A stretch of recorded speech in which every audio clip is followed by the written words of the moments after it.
So welcome everyone. My name is Erica Flores. I'm a resource specialist here at the Long Island RBERN, and I'm here to welcome you to our first breakout session here at LITI 2023. So before we get started, just a few reminders about interaction guidelines. Ensure that you're muted unless you're engaging in a discussion of some sort. You can turn your camera off unless you're asked to turn it on. And I encourage you to use the chat to interact with your colleagues and of course, have a great time while you're here. I also just want to draw your attention to the QR code at the bottom of the screen. That's going to bring you to our Padlet for the whole conference hub is there. I know that Dr. Kelly Cordero has shared that with everyone, but I'm going to throw it in the chat as well, just in case, can have it in too many places. And so I would be remiss if I didn't just share a few things about the Long Island RBERN and how you can reach us and learn more about what we do. So there's our listserv and our website. And at the end of the conference in a few short weeks, we will be posting all of the breakout sessions on our YouTube channel. And so with that, I would like to welcome our presenter, Jennifer Hall. She's the MLL program manager at the Collaborative for Inclusive Education, and she's going to lead us in our discussion surrounding targeted writing support for multilingual learners. So welcome back, because Jennifer was here last year with a fantastic presentation. Many of you may have seen it. And so I'm going to hand it over. I'll stop sharing my screen.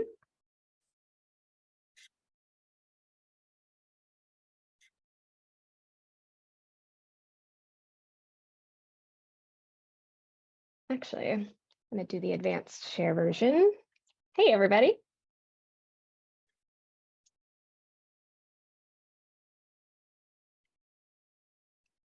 Sorry, this looks a little funky at first. And fix this.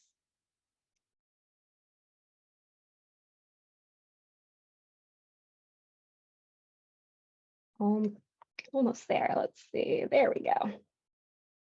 All right, we're ready. Hey, everyone. I'm Jen Hall. I'm the MLL program manager, as Erica said, at the Collaborative for Inclusive Education. And welcome to Targeted Writing Support. So really, this session is going to talk more about, or really speaking to our grades 3 to 8 kiddos, but certainly a lot of the strategies I share today can translate down to kindergarten and up to 12th grade. Just quickly, a little bit about me. I have been in this multilingual learner space since I graduated with my undergraduate degree. It's been about over a decade since I've been teaching and educating in this space. Love it. It truly is, you know, a part of me. I am Mexican American. I am proud Latina. My mother's family is from northern Mexico, and so I really got into this field as more of an identity crisis for myself, because I didn't grow up speaking Spanish. I am a Spanish language learner, as I claim. My mother's family grew up in a farming community in California, and really faced a lot of discrimination back in like the 70s and 80s in California. And so my parents grew up not wanting me to really be speaking a lot of Spanish in school, unfortunately, because of that negative stigma. And so as I grew up, that stigma kind of went away, and really taught myself Spanish, but I've been around it, and I understand it. And now my mother is like, why aren't you more fluent? Anyway, so really, that's really what got me into the field, was wanting to be closer to my own community of folks. Aside from that, I've held various roles, from classroom teacher to specialist, ELL coordinator, part of administration, in many different spaces. As you can see, feeling quite heavy this week. I started teaching in Nashville, so and actually in the neighborhood where the school shooting was. I was actually ELL coordinating for 2 schools that are right around Covenant School, so was feeling pretty heavy when I heard the news. Have lots of educator friends in Nashville still. And so I was checking on them. And so, yeah, just thinking about that community right now.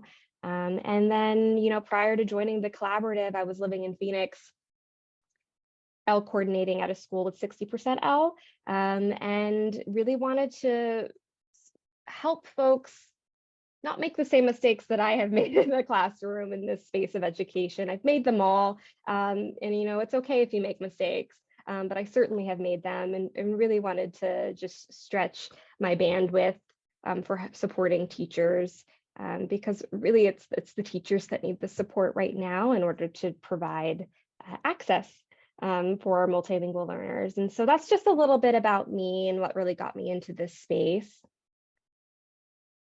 In terms of who I work for, the collaborative, we do lots of great things. We don't just work with charter schools, as most folks think. We work with private schools, district schools. So just really quickly, what we do, lots of on-the-ground support directly with schools through school visits. I work with a lot of L coordinators, administrators, trying to better their multilingual learner programs. I also do lots of PD for full staffs. We also do centralized PD. We also have our own conferences as well. We have specialized cohorts. I run a leadership cohort for MLL leaders in the field. And then we do lots of advocacy work. This has been work that has been going on since the civil rights movement. Unfortunately, we're still fighting for rights for our multilingual learner students in this space, so lots of advocacy work around that. And then technical assistance. So someone has a question, they email me, they call me, and I hopefully can answer it. So that's just a little bit about us. And I'll be sharing a Padlet later that will have a copy of this slide deck, along with some other resources for a deeper dive into the topic, because I know that 45 minutes is not a lot of time to really talk about writing for multilingual learners. At the end of that Padlet, you also have a link to the collaborative if you want to learn more. In terms of the agenda today, quite ambitious as usual for me. I typically do 90-minute virtual sessions, so I try to reduce this down to just the sticky things that I wanted to share in terms of supporting our multilingual learners with writing. So what we'll talk about first is, why is it so difficult? Methods of instruction, vocabulary and visuals, and then we'll talk a little bit about graphic organizers as well. And just to really begin with our first piece of support, which is such a great way to reduce linguistic load for our students with speaking or writing sentence frames. So to begin, whom are you dedicating this learning to and why? And I'd love for you to respond in the chat. And so there's a couple sentence frames there to support you if you need them, if your mind is feeling a little groggy this morning. So I'll give you about 30 seconds to respond.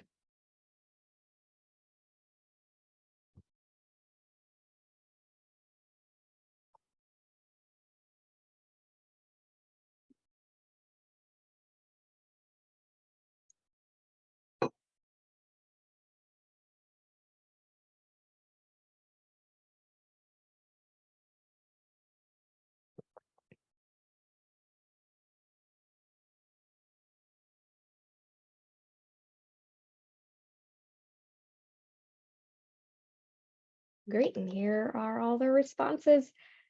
I love it.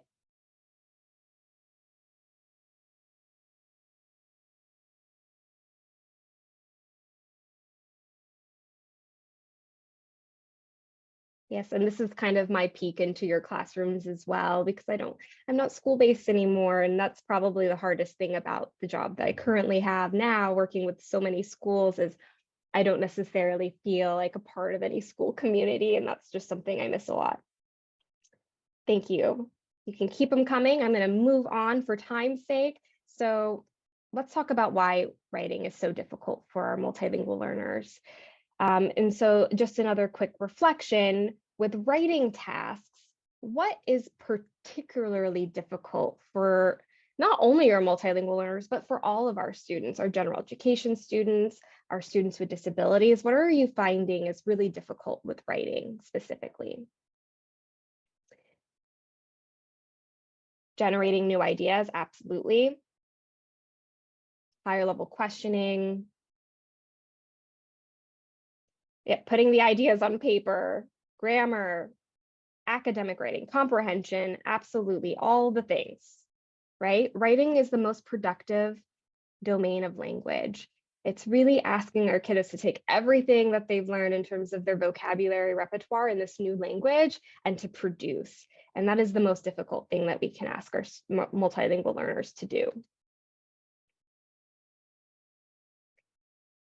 Also, why is writing so difficult? Well, this is what the research really says. So our executive functioning piece of our brain, what that really controls is the self-monitoring, the attention control, the working memory, planning and prioritization, impulse control, organization. All of these things are also a part of writing, right? You need to be able to have task initiation, working memory, attention control, self-monitoring yourself, organization, that being a really big piece, right, of writing, being able to organize your thoughts and then put them down on paper.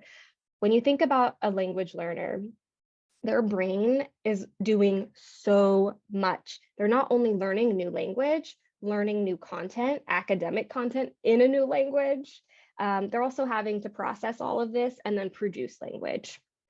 That's a lot on the brain. And so that's going to really inhibit that executive functioning piece of the brain. So when we do ask our students to produce through writing, there's a reason why it's so difficult for them.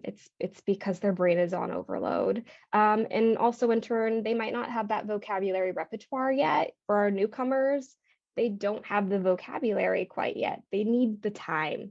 And so we've got to give them the time.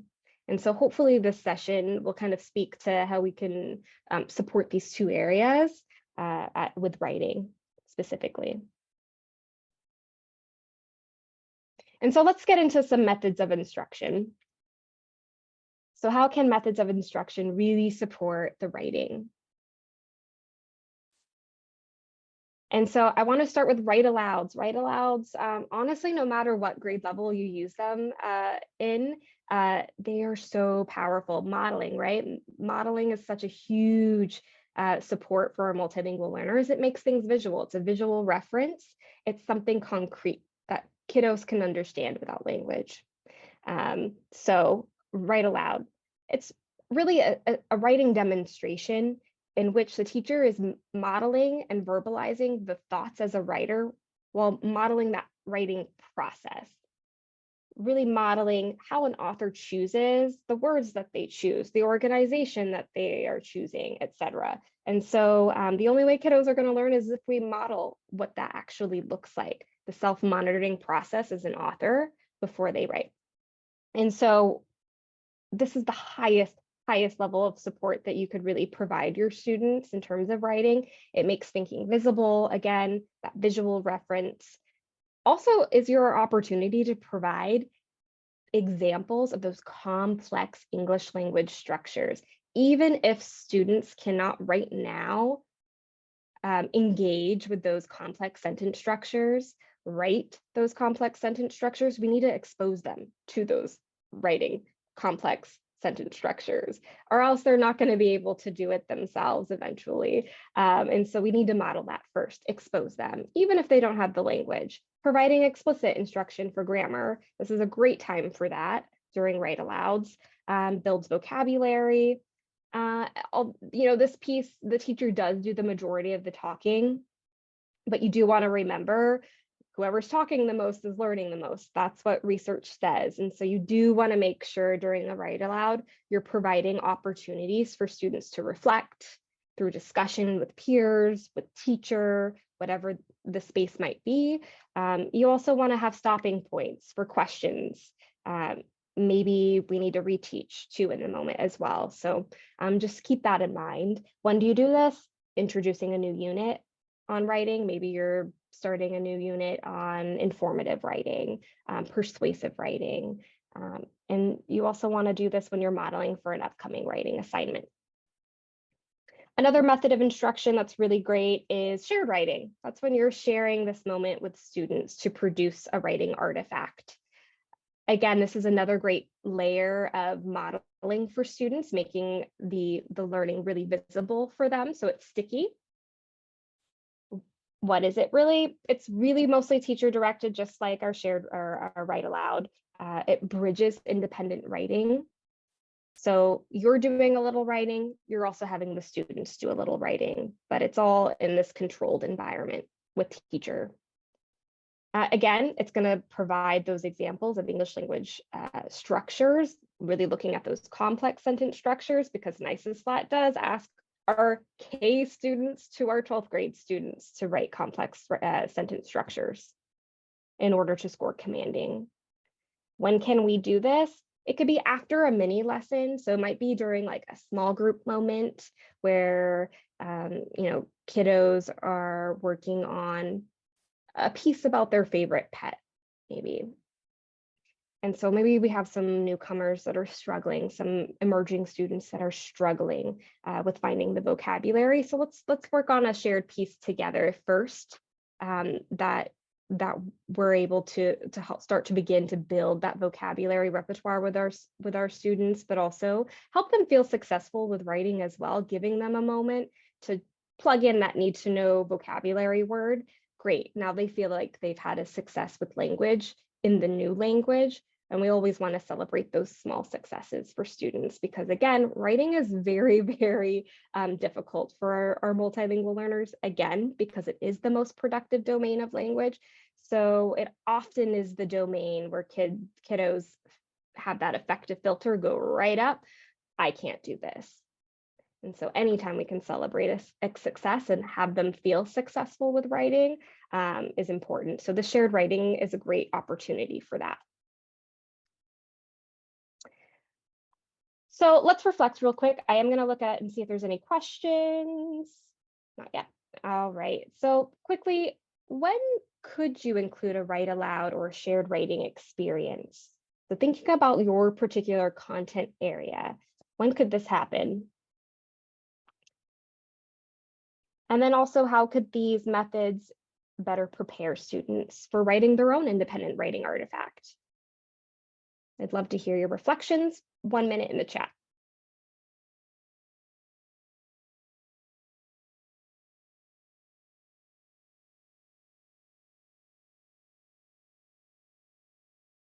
Yeah, small group instruction, absolutely. Small group writing conferences, yes. While co-teaching during writer's workshop, yeah, absolutely. Free writing, do now, small groups, perfect. All fantastic ideas of when these methods of instruction can happen. So this is probably my favorite thing to talk about with writing, because I think it makes the difficulty of learning how to write in a new language very clear. So it's thinking about receptive tasks versus productive writing tasks. And so what do I mean by that?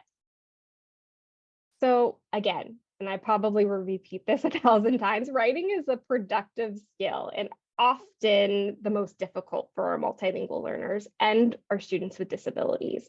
It's really important for all of our students to be provided multiple exposures to the academic content through receptive tasks first and activities prior to a productive writing task, such as a persuasive 3-paragraph essay, say.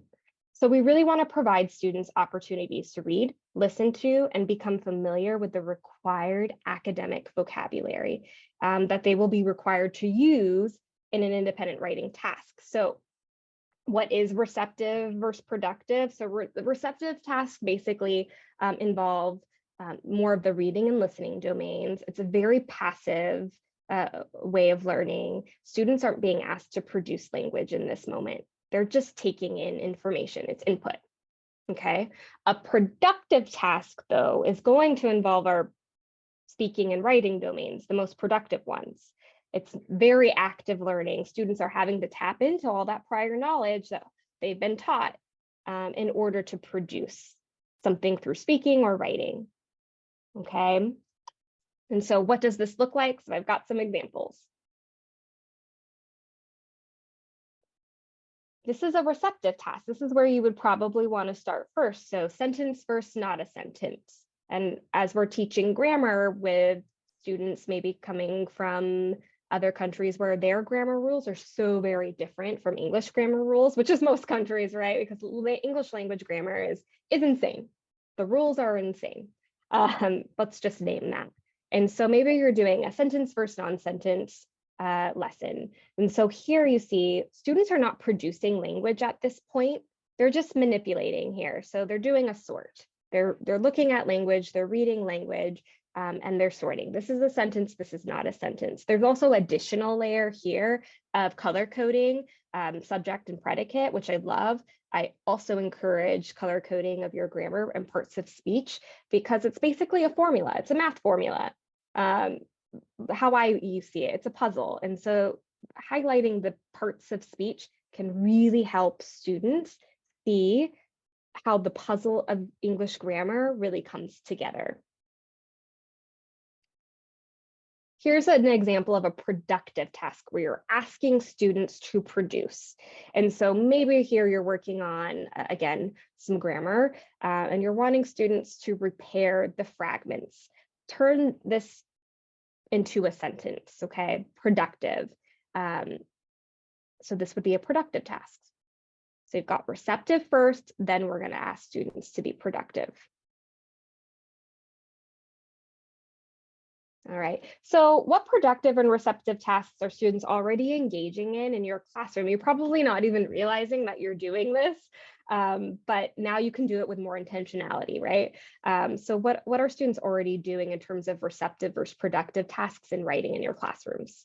I'll go ahead and give 30 seconds to respond in the chat.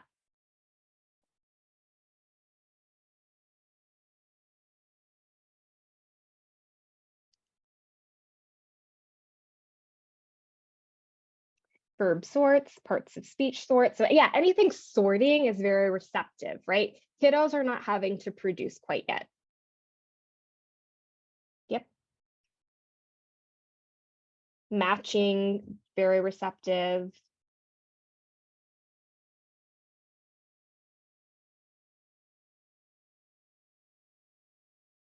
Yeah, and then a turn and talk would be a productive, right? That would be very productive activity you're asking students. So maybe we've sorted and now you're having kiddos turn and talk and discuss, is there anything maybe that we should change here? Labeling parts of speech. Great. Keep it coming, receptive and productive tasks. Now I want to talk about expanding sentences. So a lot of our kiddos in grades 3 to 8 really get stuck in the simple sentence structures, right? And I'm sure you've asked your kiddos so many times, can you add more? Can you add more? Because we're expecting a 3-paragraph essay at the end of this unit, right? So how do we get our students to engage with more complex sentence structures without having the built out vocabulary repertoire? And so I really love, and this is from Witsy, Writing Revolution, the because, but, so strategy. Give me a hand emoji if you've used this strategy before in your classroom. I'd love to know if folks are using this. Yep, looks like we have some. Great. So we do have some folks here that are familiar. Absolutely. All right. And so what it is basically you're teaching. So before you move into this actual activity, you got to teach the conjunctions, right? They got to know what these mean and what their functions are in a sentence. So we've got because, but, so. You could use other conjunctions as well, but these are the easiest to begin with, even as early as kinder. And I've used it with my MLL kinders, newcomers. So just saying, it can be done. So teach the conjunctions first. Typically, you might say because tells the why in a sentence, but is the change of direction, so is the cause and effect piece of that sentence. Obviously, you would go deeper into a lesson, but this could become an anchor chart. How do we do it? So we've taught the conjunctions. Kiddos know what they mean and what their functions are in the sentence. Now, how do we engage in this? So this could be done in any content area, math, science, social studies, ELA, PE, even. And a lot of folks use this. Oh, my computer's doing funny things.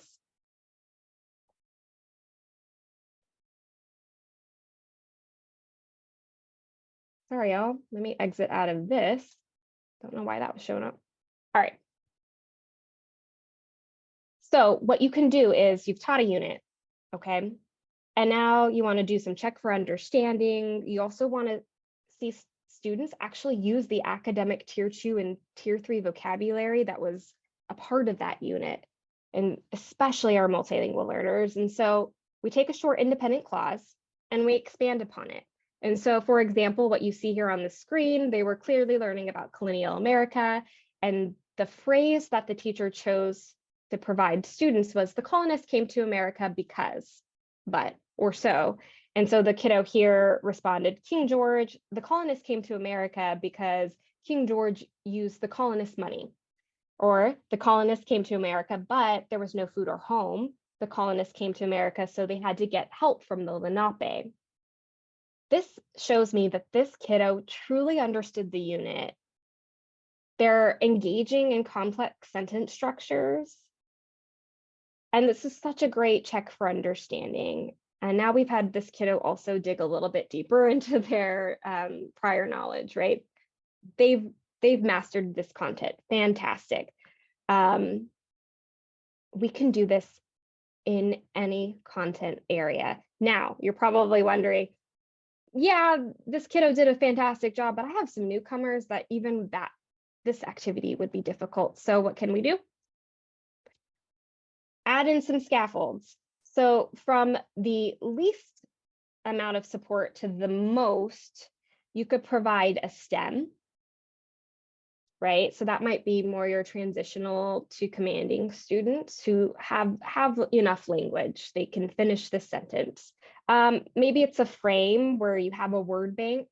You've got a kiddo that is still, maybe struggling. They haven't built out their vocabulary repertoire, but they have some language.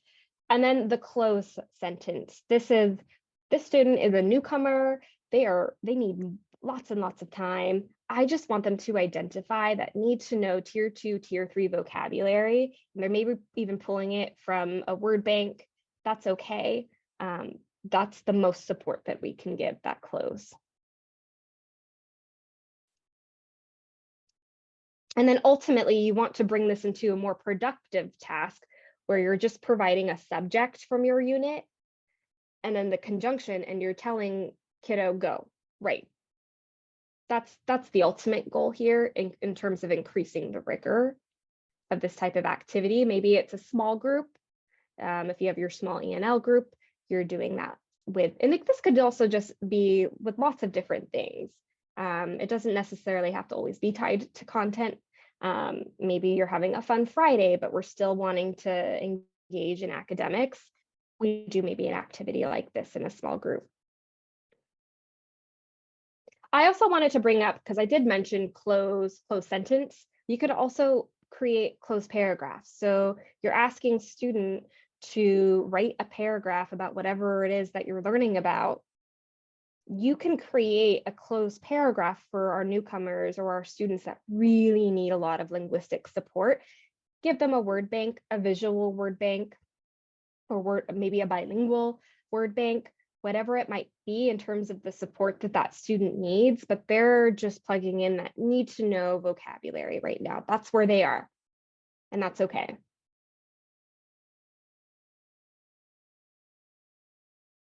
All right, and before I get into assessing writing, among other things, I just want to stop right here. Are there any questions?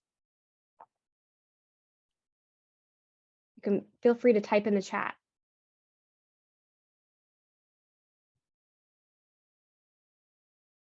Going once, going twice.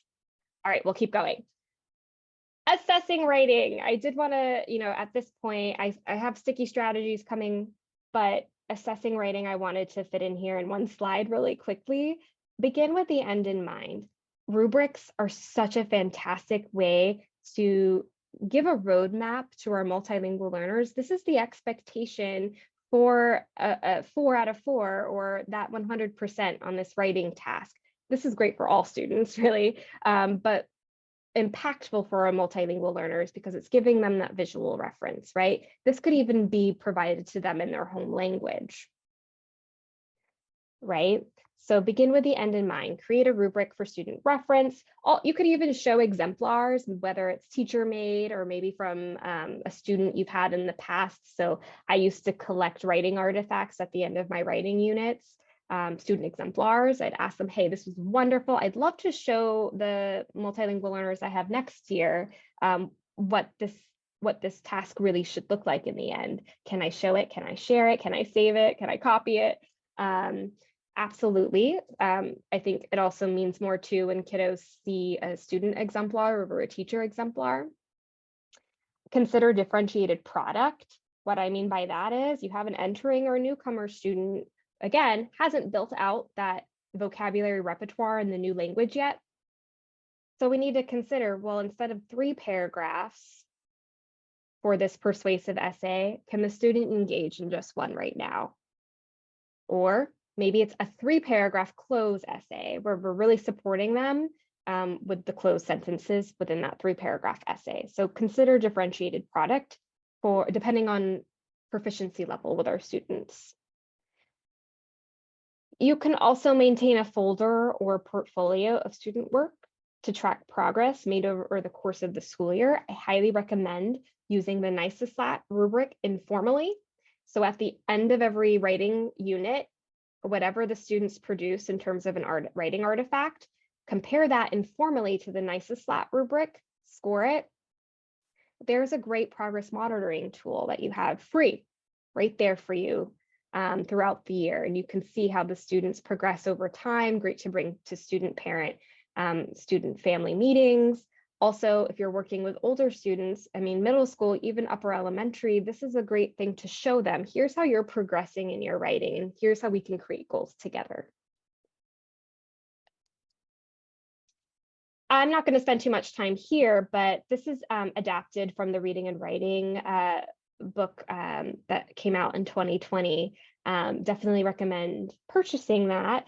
But aside from that, I adapted this writing scaffolding chart for MLLs, depending on proficiency level for you all. So this is a useful thing to have as your lesson planning and thinking about how can I scaffold this particular writing task for this student? How can I reduce the linguistic barriers for them right now, depending on proficiency level, because each proficiency level has different needs.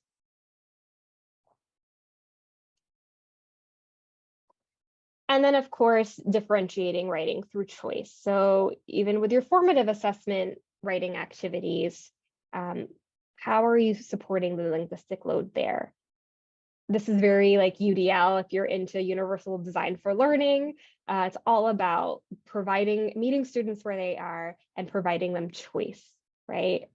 We're all gonna meet the same objective. Does it matter how we get there?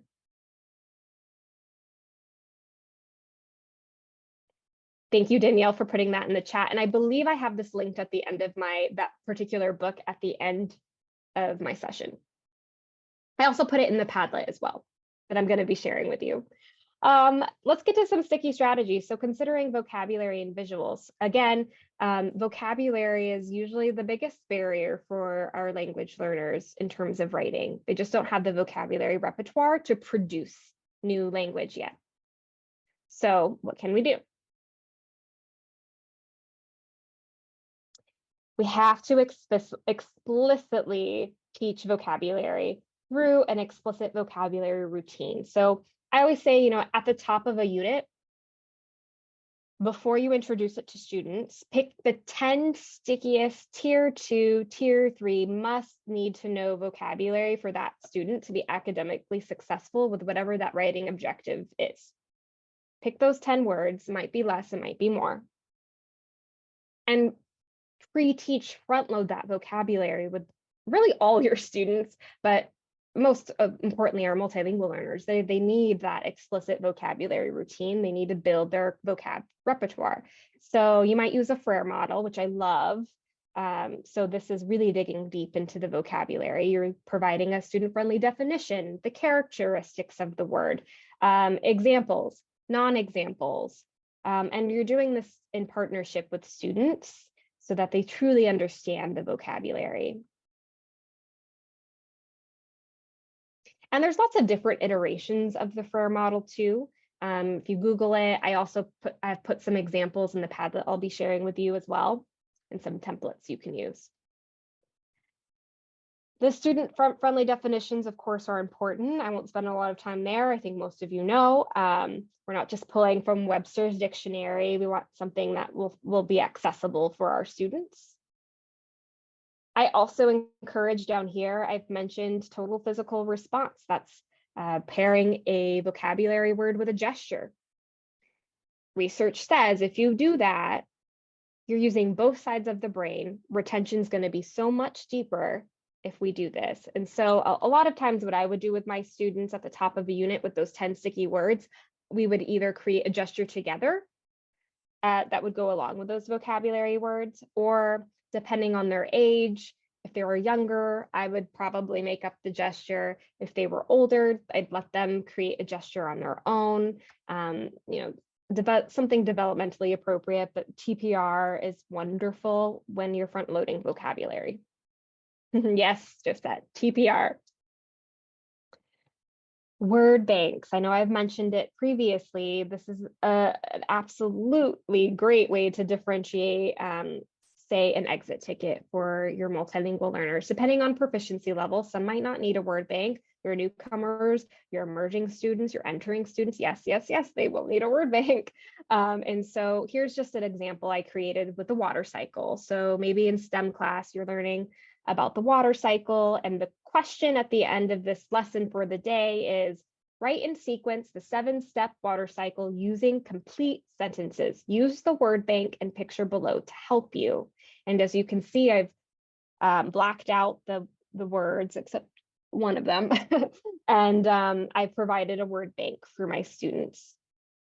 Hopefully that word bank and these pictures will tap into that prior knowledge so that they can produce these sentences. I might even add in sentence frames if I truly have a student that just doesn't have any of the new language and really needs a lot of support. All right, so let's stop right here for a second. Let me check my time. Oh, we're going to skip this activity because of time. But what I was getting at here was thinking about jotting the 5 vocabulary words down, 5 to 10, and just thinking about at the top of a unit, what is that need to know vocabulary? I need to make sure that my students at least grasp that. Even if they are a newcomer, they at least are coming away with more vocabulary to add to their toolbox. Let's talk about graphic organizers. This is the last thing I'm going to talk about today. I love a graphic organizer, but there are some things I did want to highlight about graphic organizers, and that's it should not be used as an assessment. A graphic organizer should never be the final product. This is a student's reference tool, how to get to the assessment piece, right? So that they can write that 3-paragraph essay. And so a graphic organizer, what's its purpose with writing? How does it support our multilingual learners? It breaks the writing assignment into manageable chunks for a student. So as you can see here on the right, maybe we have an informative writing unit that's coming up, and we're going to just break this down into chunks, which we should do with all of our students. So let's just look at topic sentence. Let's build that out first. Then we're going to look at our facts. Then another day, we're going to work on our conclusion. And then we're going to put it all together eventually. This could be done with so many different types of graphic organizers, but one size doesn't fit all. And I did want to put emphasis on that point. One size doesn't fit all. So for your kiddos that don't have that large vocabulary repertoire in the new language yet, you can pre-fill parts out or add a word bank for added support. You can add visuals, and I'm going to give you some examples of that, how to beef up a graphic organizer. So maybe you're doing a comparing and contrasting of 2 historical figures, you're pulling a Venn diagram. Fantastic, you're telling kiddos go. A multilingual learner is going to look at this graphic organizer, and that effective filter is going to fly up. What do I do? And so how can I beef up this graphic organizer? So this is adapted from Support Ed. If you know Daria Witt, love her. please like contact her for support. She is a guru in this space. So this is adapted from them. And so this is an example of how you could beef up a Venn diagram or any graphic organizer to support the learning for our multilingual learners, make it sticky. Yes, her name is Daria Witt with Elevate. Sorry, I put support ed, Elevate Ed, not support ed, and I'm going to change that on the slide deck. Yes, Daria Witt, look her up. And yeah, I got my organizations wrong there, so I do want to fix that. So say you're doing a unit on, you're learning about the civil rights movement and you're wanting your students in middle school to compare Dr. Martin Luther King Jr. and Malcolm X. Well, a lot of kiddos are going to take that as, let's just put the differences and the similarities between their physical attributes, but that's not what you're wanting to get at, right? You're really wanting to dig into who these people are and what they did for the movement, right? That's the content that you're really wanting kiddos to engage with. And so you can add pictures, you can even ask questions on the side here that kiddos can reference so that they get a better sense of what you're looking for in terms of content on the graphic organizer. Also, some kiddos might not know the words for same and different in English.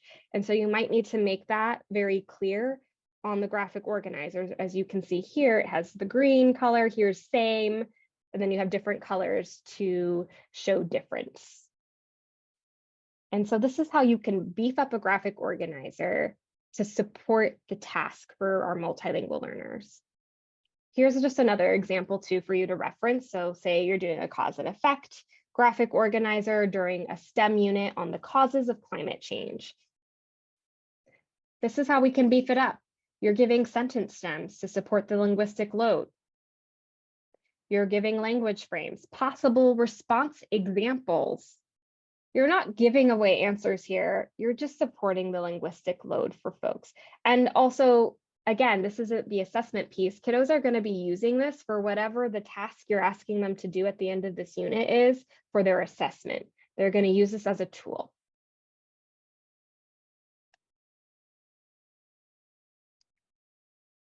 Okay.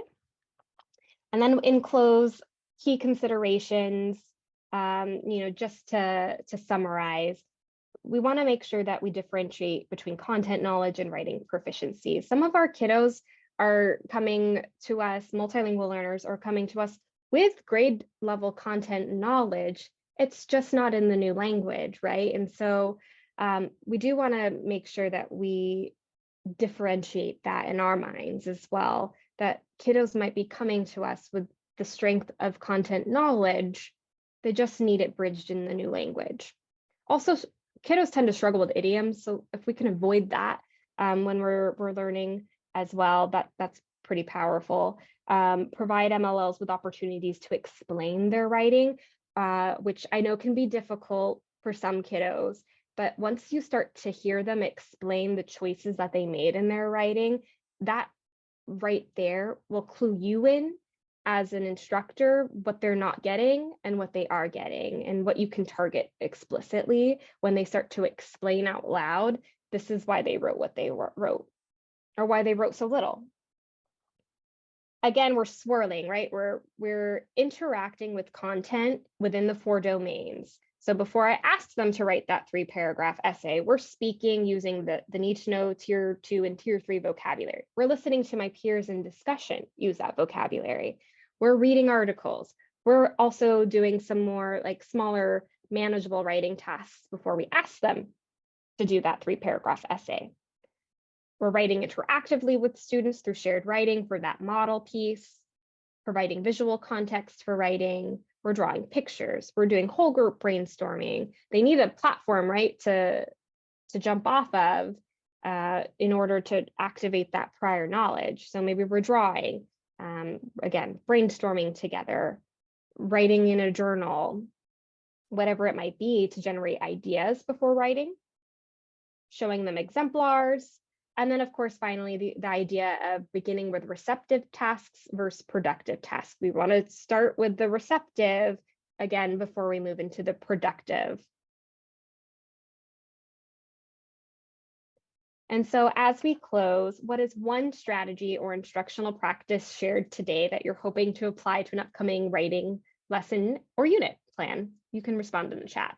And then as you're doing that, I'm also going to drop a Padlet that I've created for you all.